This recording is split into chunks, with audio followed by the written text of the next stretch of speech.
The Ekurhuleni Metro Police Department has confirmed that a further 2 bodies have been discovered in Tembisa on Gauteng's East Rand. This now brings the death toll as a result of violent protest action in the area to 4. The 2 bodies were found this afternoon near the Customer Care Centre, where Municipal Centre was set alight. Several vehicles belonging to the city of Ekurhuleni have been torched. Now, residents are protesting over the cost of electricity, water, as well as municipal rates and taxes. EMPD spokesperson Bheki Cele.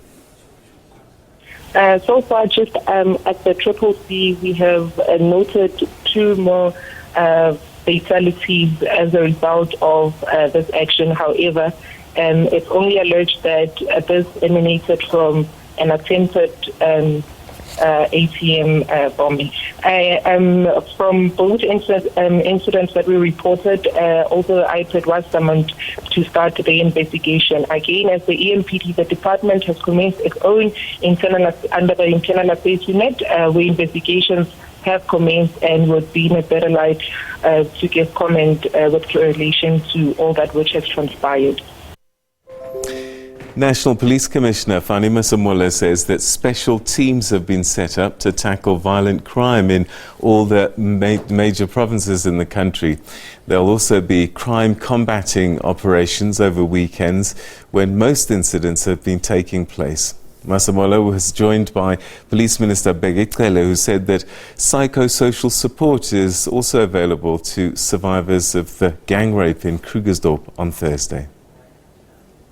The gang rape of 8 women in Krugersdorp has again put the spotlight on Zamazamas in the country. In May this year, a police task team was set up to prioritize criminality in mining provinces. This was after Western communities attributed violent incidents to Zamazamas or illegal mining gangs. Every month must be August when it comes to the South African police. Making the call to say, while we are policing and while we make sure that South Africans are safe, but we put a double effort when it comes to women and children. Commenting on recent tavern shootings in KwaZulu-Natal and Gauteng, National Police Commissioner Fannie Masemola says there's no third force behind the attacks and that police are investigating different motives. What we have found up to so far is not organized.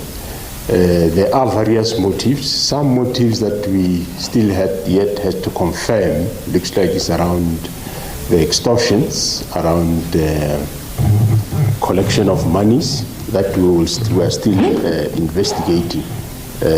But there is no tavern that is linked to one another. Police say investigations into the Palapala matter are ongoing. As you will have noted, there was a complainant who deposited a statement.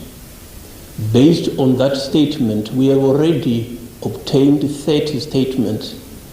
We protect the credibility of our investigation, so we will not be indicating what is contained in the case docket. We will also not be confirming whatever is coming in the media as to whether it is part of what we are having in the case docket or not. Meanwhile, the SAPS conferred new ranks on newly appointed Northern Cape Provincial Commissioner, Lieutenant General Constant Otola, and introduced the first ever woman National Deputy Police Commissioner, Lieutenant General Tebello Musikidi, who assumed office exactly a month ago. Offenses Timo, SABC News, Pretoria. Well, to talk to us a little bit more about this, we're now joined by crime analyst Dr. Kock. Thanks very much indeed for joining us. Always good to have you on the program. Thank you very much, and well, to the listeners. All right, what are your initial thoughts about what you heard today in terms of how the police plan to deal with violent crime?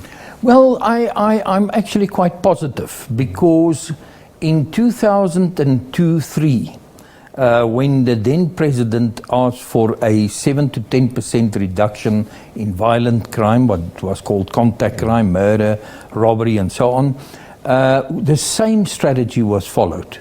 And from 2002-03, during the period of Celebi, as I call it, and then the now minister was National Commissioner around about the World Cup, crime was brought down, indeed, not with 7 to 10% per annum, that was just the aim.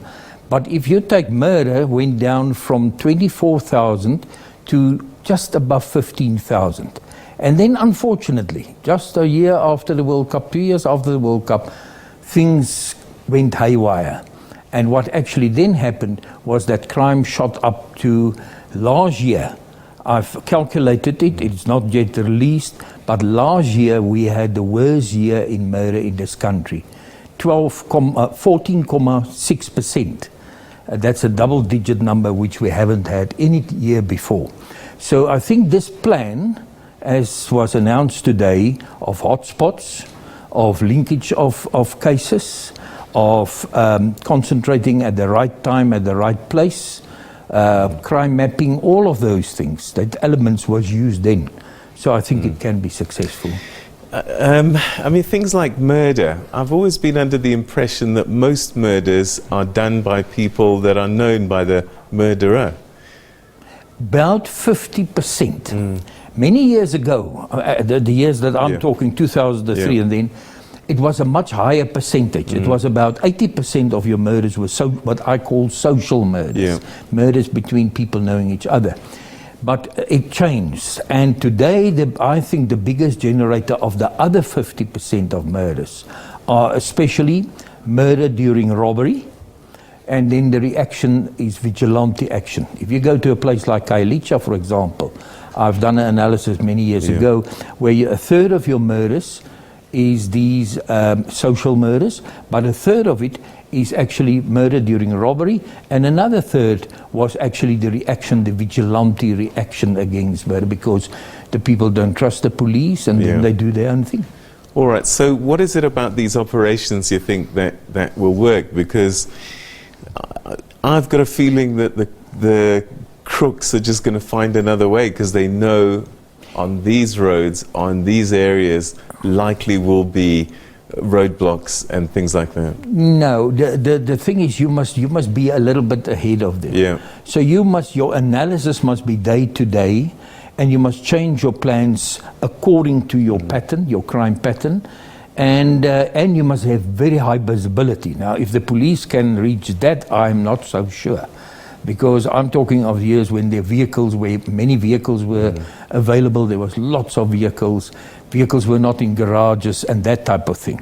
But if the police can put the boots on the ground and the vehicles on the ground on top of that pattern, I'm certain it will make a difference. You make it very high risk for the criminals. They also do risk analysis. And if you increase their risk, you will displace them to some other area, and in the end you will displace them out of business. All right, so this is going to be a highly resource-based kind of operation. It can't be anything than that. No, it must be there must be resources, otherwise you can't have visibility. What is it about criminal behavior that lends itself to this? I can imagine the robberies going wrong because they didn't plan to kill people, I don't suspect, and then things just go wrong. But vigilante type of killings, they're in the community already. Yeah, but the thing is the community have lost trust in the police. Because sometimes they catch these criminals, these robbers, and they will take them to the police. But because of the court system and all of that, in a few days' time they see the same criminals on the street doing the same type of thing. And then the community say, no, this time when we catch them, we will just deal with them on our own. And then another thing which lead to this kind of behavior, especially what we have seen in the last few weeks, these mass shootings and things like that, is I think our criminals have become much more violent. They've become much more violent. They don't mind killing people. Actually, it doesn't matter if you kill one person or by accident or you kill 10 or 15 people. In the end, your punishment will be basically the same. Is it because they think that they can and they have been getting away with it? Yeah, I think that is one of the reasons. I mean, research in the past have shown that house robbers, many of them commit a few hundred house robberies before they are caught. And it can take years. All right, so right now these operations are aimed at catching people with illegal firearms, for example, before they commit the crime. Shouldn't we be taking it a step back and saying, control how firearms move around, gets bought and sold? Yeah, but your problem is that it's the illegal firearms, or the firearms which was legal originally, then it was taken during a house robbery or a robbery at a security van or whatever, and then that weapons are taken, and then that weapons are used. And the criminals won't easily give up on their weapons. I mean, for them, that is a very important instrument in their job. So you can control the sales of guns, you can control the import of guns, you can control all of those, the licensing and everything. But it's very difficult to control the illegal reservoir of guns. The only way that you can do that again is visibility, roadblocks, cordon and search operations, all of the things that Commissioner Masemola have referred to this morning. Where are they getting the ammunition? Because it's one thing to steal guns from police and various places, but where do they get the ammunition? They steal the ammunition as well. That's also during house robberies. And I mean, whenever they take a weapon from police, there may be a magazine, there may be an extra magazine. And when they hit a police station, they will find ammunition and guns in that police station. So are we saying that if we had been tackling crime much better before, that this escalation has been a failure of police over time? Definitely, I think there was a failure in police from 2012. From 2012, there were too much instability in the police, too much change of leadership, not very strong leadership. There was political meddling in the police. Also, a very important thing which the Commissioner should have added this morning, intelligence. And now I'm not talking of the kind of intelligence, your hotspots, the time that it's occurring, which the Commissioner referred to. I'm talking hard intelligence, your network intelligence gathering, and even your identification of syndicates and then the infiltration of those syndicates, organized crime.